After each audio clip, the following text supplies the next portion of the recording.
Mi nombre es Lorena Oriana Pérez y en el día de hoy les voy a hablar sobre los géneros de la literatura infantil. Vamos a ver qué es cada uno de ellos, qué características tienen y por último sus elementos. Empecemos por el género narrativo, que es una expresión literaria escrita en prosa en la que se relata una historia.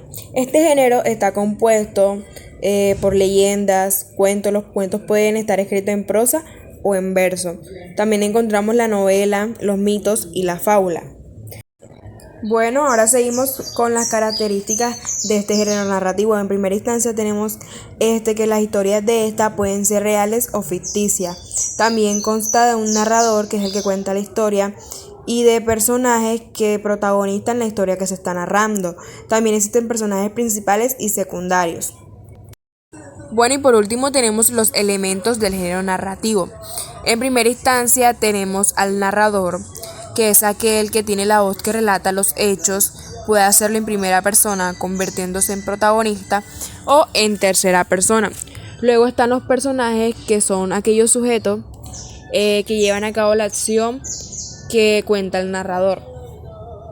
Luego sigue la trama o argumento. Es el conjunto de hechos que suceden de principio a fin en la obra que se está narrando. Luego sigue la ambientación, que esta se refiere al contexto geográfico, social, político y espacio-temporal en el que viven los personajes que están desarrollando la trama.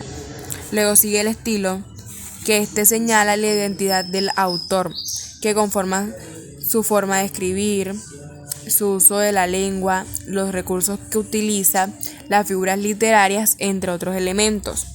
Sigue la temática, es el conjunto de categorías en la que se puede clasificar la obra narrativa cuando es analizada. Luego sigue el diálogo, que es el último, que corresponde a las conversaciones que se producen entre los personajes en medio de la obra, los cuales expresan sus ideas, pensamientos, sentimientos o emociones. Bueno, seguimos con el segundo género literario, el cual es el lírico. Este es una forma de expresión literaria en la que un autor manifiesta y transmite sus sensaciones o emociones. En este también podemos encontrar la poesía, los poemas y canciones. Seguimos con las características de este género. En primera instancia tenemos la expresividad. En esta podemos dar a conocer lo que el autor quiere transmitir a sus oyentes, a su público. Después tenemos la autoría, que este autor se apropia de ese personaje o de esa acción que está realizando.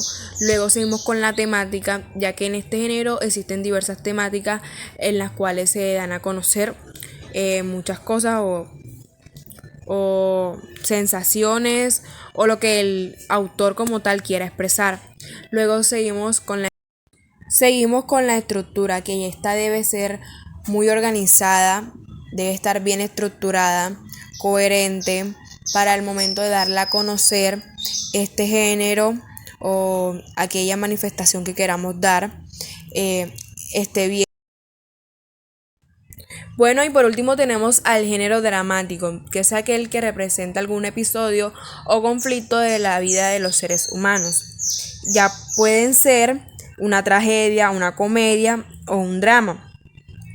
Por características a este género tenemos que se plantea a través de diálogos. Su eje principal es la acción dramática. Por elementos tenemos el protagonista, el antagonista y el conflicto.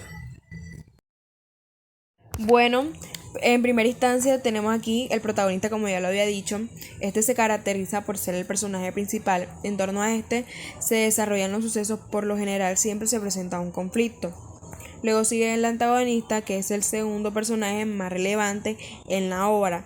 Después, por último, le sigue el conflicto, que es el centro y el principio de todo lo que se está viviendo, porque si no existe un conflicto no existiría tal género.